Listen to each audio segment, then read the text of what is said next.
Hello everyone, welcome back to my channel. My name is Katie. I am the Introverted Reader, and today's video, you can see by the title, is we're going to be wrapping up the month of August, which honestly I'm so excited to do because I love wrapping up, and I love wrapping up like the previous month and then getting into a new one, like a good fresh TBR. I love that. So I can finally wrap up all these books that have been sitting on my desk waiting for me to talk about them. So in total, I read 9 books in the month of August, which is fantastic. I was in such a good reading month. I was in such a good reading mood.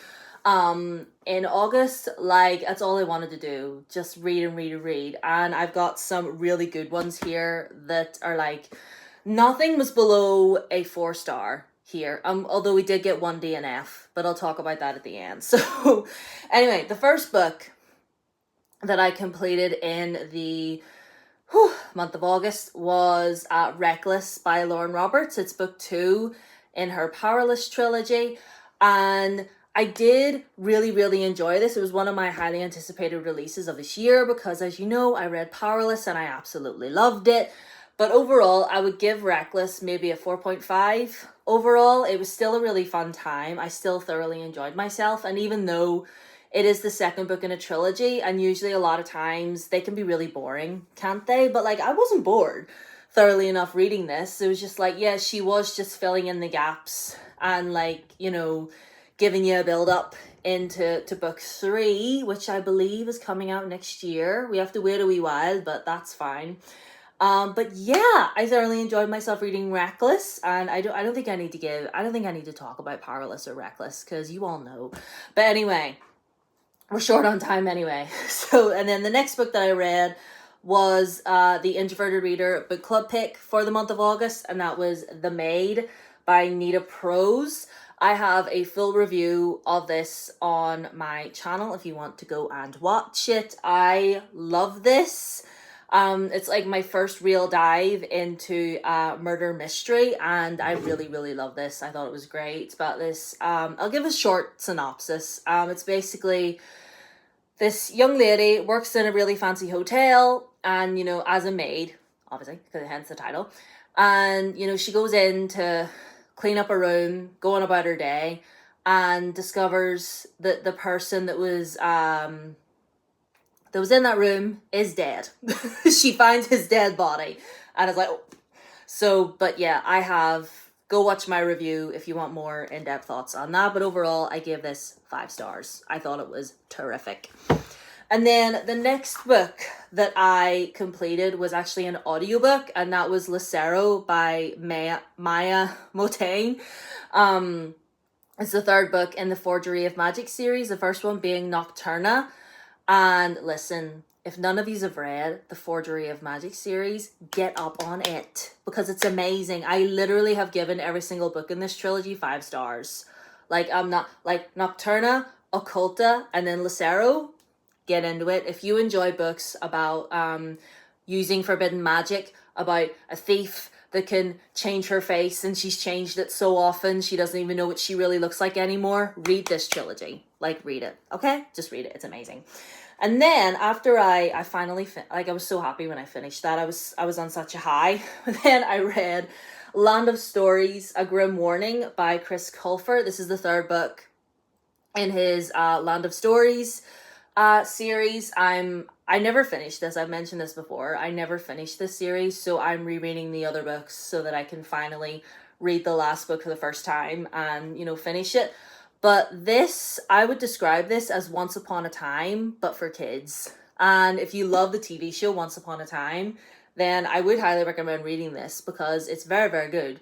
Basically about these 2 twins, Alex and Connor, and their grandmother gives them this storybook for their birthday, and then the storybook turns out to be magical, and they end up falling through the storybook into the land of stories, where like all the fairy tale characters and people that they knew from all the stories that their grandmother and their dad told them growing up is all very real, and it's crazy and it's wild. So yeah, I thoroughly enjoyed my time reading this. I think I gave this one 4 stars. I think is this my favorite in the ones thus far? Maybe. It may very well be, but I'm having a lot of fun. And then guys, guys, I did it. I finally completed my Read of Heaven's Official Blessing. This is volume 8. And listen, my journey of reading this has been up and down. Like, we started off okay, and then we got to volume 5. Volume 5 wasn't great. Volume 6 was amazing. Volume 7 was really good. And this was really, really good. So I think my favorites within this series are volume 8 and volume 6. Like, both of them I gave 5 stars because they had gave me what I'd been wanting. And that was more of these two together, because the majority of the series, these two weren't even together. And I was like, what the hell are you trying to pull here? Like, I want to see the two of them together. So frustrating. But anyway, I love this. It's about our main character, Sheelan, and he is a martial god, but he has been getting himself kicked out of the heavens more times than one, and he's kind of become like the joke of the heavens, essentially. But he just wants to do good by everybody. He's so sweet and so precious. He just wants to do good by people. And then he meets this guy right here. And, oh, I love the two of them together. The way they flirt with each other is absolutely insane. But I'll say this. If you have read Grandmaster and you haven't read this, I would recommend reading it. This is very, very good. Maybe I need to reread it again in the future to fully appreciate everything, but I'm so happy with myself that I finally completed it. But I give volume 8 5 stars. It was amazing. And then the next book I read after that was Queen Bee by Juno Dawson. This is filthy. See, this is one of those dust jackets that you cannot touch, but because it just gets your dirty fingerprints all over, and it's just like, why? Why do you do this? Why do book people do this? Stop using this type of paper for your dust jackets. I hate it so much because my fingerprints are all over the back and it looks disgusting. Anyway, but yeah, I read Queen Bee, which my dumbass thought that this was the third book in the Her Majesty's Royal Coven series, but it's not. It's just a novella. But basically, this follows the founder of Her Majesty's Royal Coven, which was Anne Boleyn. It's set in the 1500s, and it's basically sort of dispersed between after she was executed and before. And we follow the perspective of a lady called Grace Fairfax. Is her first name? Yeah, Grace Fairfax. And her and Anne Boleyn were lovers. And it's just, yeah, everything from her perspective about, Anne being executed and her meeting Anne and everything for the first time. And it's so... Listen, do you need to read this if you, in order to carry on with Her Majesty's Royal Coven? Probably if you want to, but if you just want a little bit of extra information, a little bit more background into, the Coven itself and everything, just a little bit of history, I would recommend reading this, because we love Juno Dawson in this house, and I gave this 4 stars. I very rarely do that. I very rarely enjoy novellas, I'll be completely honest with you, because most times they just feel pointless. Unless it's like properly like required reading, for the series. I usually don't read novellas, if I'm being perfectly real, but that one was really very good. And then, oh my God. And then I read To Gaze Upon Wicked Gods by Molly X. Chang. Y'all, this was phenomenal. This book is phenomenal. If you have not read this, what are you doing? I was genuinely sad when I finished this. Like, I read the last few pages and then I closed it and I just sat like, it's done. It's finished. I have to wait till next year for the second book. This isn't fair. It's like, I was genuinely upset to finish this. But y'all, okay, so basically what this is about, we follow our main character, Yang Ruing, and she lives in this occupied place that's been occupied by the Romans. Basically, the Romans showed up and they pretty much destroyed everything. Like the very magic of her, because her realm thrived on magic. And it wasn't just like something that certain people could do, certain people couldn't. It was like the very lifeblood of this place. And now her entire country is now in ruins because the Romans basically came and took everything and, forbidding them to like, people are going hungry, and it's just terrible. then she ends up making a deal with one of the Roman princes. And, you know, a lot of people, like, she ends up making a deal with him, right? And they do grow closer. And one thing that I will say, like, he offers her an impossible deal. If she becomes his private assassin and eliminates his political rivals, her family will be protected, because she has this ability, like, her magical ability is to basically suck the life out of people. Like, if she, like, touches a person and, like, really concentrates, she could, like, drain the life out of them.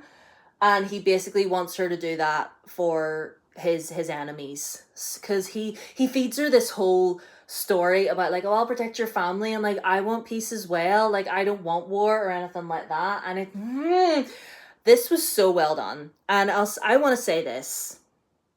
I know there was a little bit of controversy surrounding this, but if you want to get more into depth of that, look it up for yourself. I'm not getting into it. But what I will say, if you're going around being like, oh, this is a colonizer romance, we didn't read the same book, Mary. We did not read the same book. Yes, there's desire, there's infatuation. She was blinded by his pretty words and his smile and his, you know, him batting his eyelashes at her. But I would not say that she fell in love with him. Stop, like, no. Romance? No. Infatuation and desire? Yes, but no. Like, this is about a woman who is trapped in this horrendous, horrible situation. Her entire country has been taken over by these people, and she is just all but willing to do whatever she can to protect her family, because her sister and her grandmother are all she has in the world. Her family name is in ruins, and she's just like, if I can do this to keep them alive and to keep them fed, then I'll do whatever it takes. Like, that is what this is about at the end of the day. And listen, I was like, I loved our main character, but I was also frustrated with her at the same time. A lot of it, like, I was just like, why do you have to listen to him? Stop listening to him. He's a liar. He's a liar. And it's like, oh, this is so good. This is so amazing. 5 stars if you are if you are still wondering, like, oh, I wonder what rating that they give. 5 stars. 5. This is amazing. This is wonderful. And there's a very important author's note at the beginning of this, and I really encourage everybody to read the author's note, because the author goes into a lot of detail about what inspired this book and her own, like, personal history, you know, with and it's just beautiful. It's so good. Read this book. Read it. Get it and read it, because it's phenomenal. I love it so much. And then the next to last book that I read was Arcspire, Order of Misfits by Jamie Littler. This is the second book to his Arcspire series. I don't know how many there's going to be in the series, but maybe just 3, the same as Frostheart.